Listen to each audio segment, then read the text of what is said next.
তো আমরা এখন প্রিন্সেস প্যাভিলিয়নে লাইন দিয়েছি। এখানে বাইরে লেখা রয়েছে অনলি 20 মিনিটস দাঁড়াতে হবে। তো আমরা ভাবলাম দাঁড়িয়েই থাকি 20 মিনিটস, আর এমন কি, অথচ প্রিন্সেস দেখার সঙ্গে সঙ্গে দেখছি বাইরে অনেক রাইডস আছে, এত রাইডস কভার করা যাবে না। একটু আগে আমি দেখালাম এখানে বলছে 210 মিনিট ওয়েট করতে হবে, দ্যাট মিনস 3 ঘন্টার উপরে অপেক্ষা করতে হবে এখানে।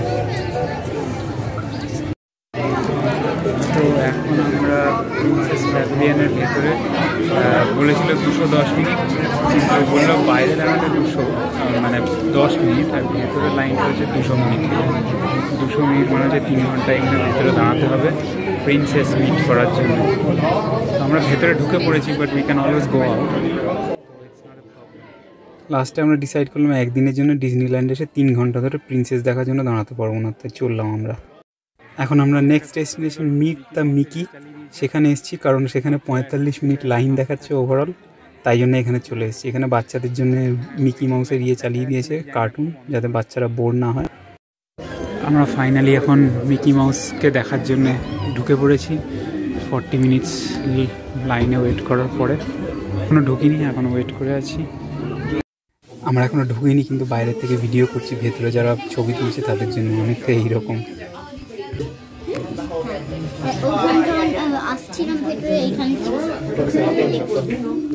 এটা অবিশ্বাস্য ব্যাপার, এই ক্লাউনটার সঙ্গে ছবি তোলার জন্য আমরা প্রায় 1 ঘন্টা লাইন দিলাম।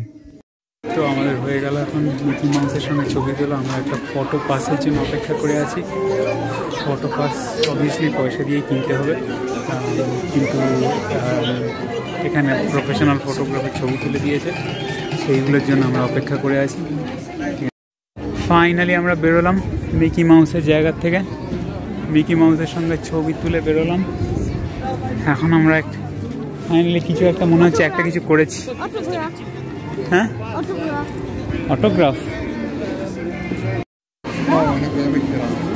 এখন আমরা খুঁজছি হচ্ছে অটোগ্রাফ বুক, যে ক্যারেক্টার ডাইনিং করব তার জন্য।